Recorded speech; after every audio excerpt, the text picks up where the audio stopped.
Behind me and beyond the Parte city tower, we have Hillbrow, which is the densest residential neighborhood in Johannesburg. And further east of Hillbrow, we have the downtown area, which has a fair number of skyscrapers.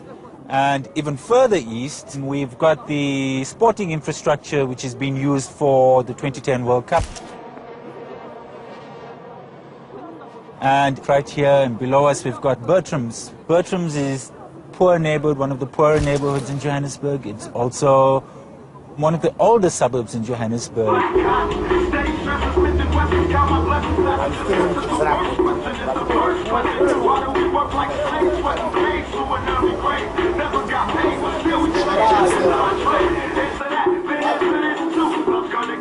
Do you want some ganja?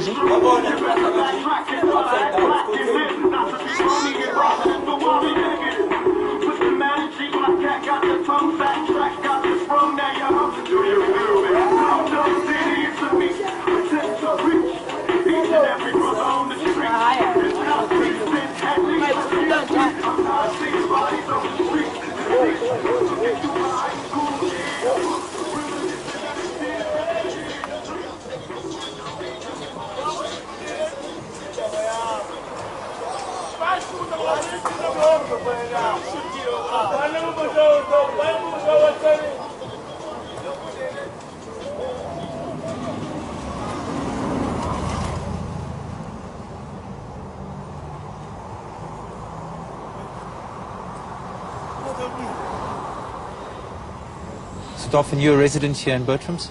Yeah, I'm staying in Bertram's for more than 7 years now. Since I came from Congo, I applied for asylum seekers and I came here to stay.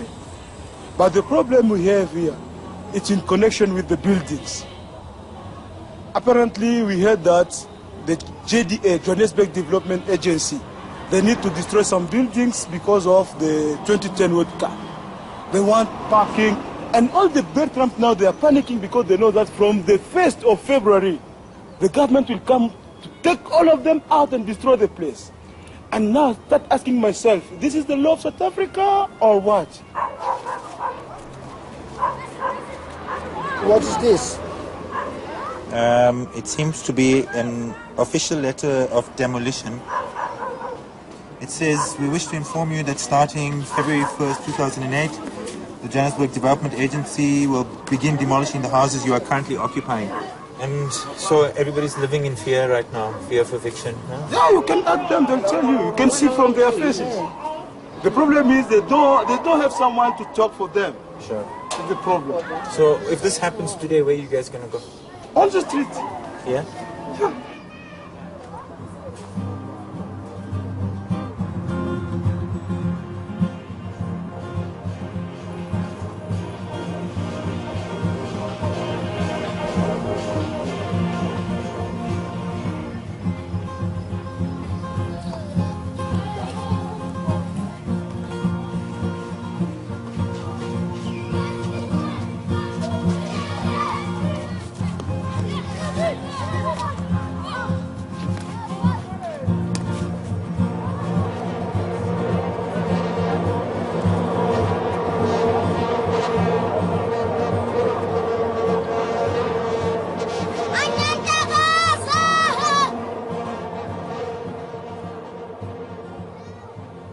Most of the white people are too scared to come here, and they lost total control of their properties, and everybody just lives in there and move in there, and nobody pays water or lights.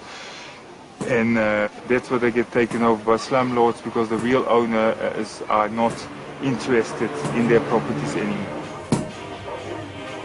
I buy these properties and I go in there in those properties and I speak to the people and I try to work with the people together, make them aware they must start paying rent and I must start paying water and lights. And if they do that, I will upgrade the property so they live in better conditions, because a lot of these houses, like these houses at the moment, still don't have electricity because of the city council from Johannesburg being very disorganized and reluctant. But I do believe the property prices are on the increase, and obviously with the World Cup soccer coming will be a big difference. Okay.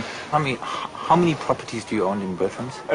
In Bertram's it's 5, 7, 8, 9, 10, 11. 11 properties in bird terms in this suburb itself.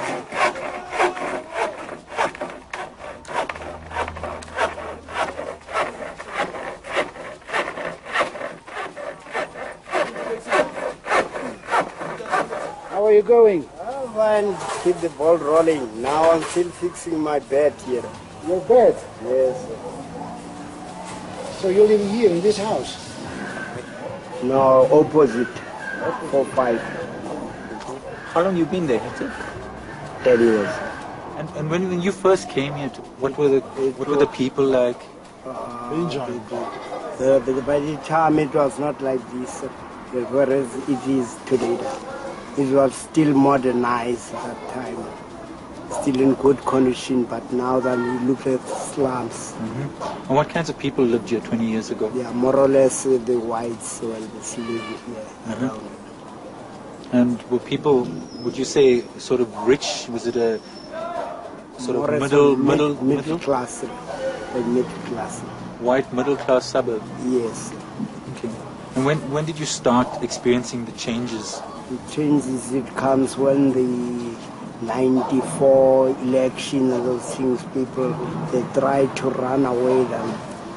They're selling their estates and buildings and whatever, and leaving their buildings and contracts because they think people there's going to be a fight. Yes. So all the white people ran away? More or less those who were rich. I noticed that lots of people sitting outside bushes, builders, people sitting with equipment waiting for work. Yes. Is that how you get your work? Do you have to sit outside as well? But the problem is this now then, there's too much immigrants from Zimbabwe. It's very overcrowded now. So well done. There's no, if you want to say that you are paid such a money, that one doesn't have that qualification, it can say, accept anything, any offer. So people are working for next to nothing? For next to nothing, for a living. For a living, about bread and butter.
Post-apartheid around 94 was really tense time.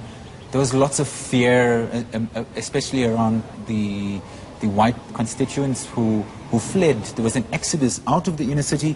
White people moved to the north and moved into these suburban enclaves, with high walls and security, cutting themselves off from the inner city.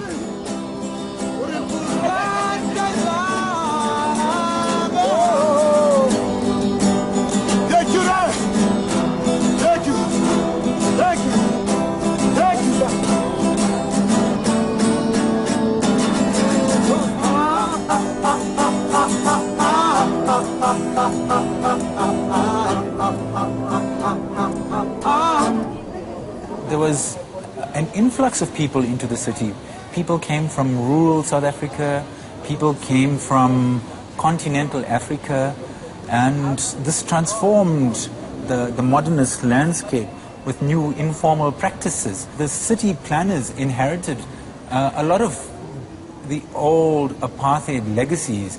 There were problems related to aging infrastructure, to a shortage of services mainly, and infrastructure for marginal communities. The disinvestment actually resulted in bad buildings in the city, and that's because the property owners were not putting money back into their buildings. And as a result,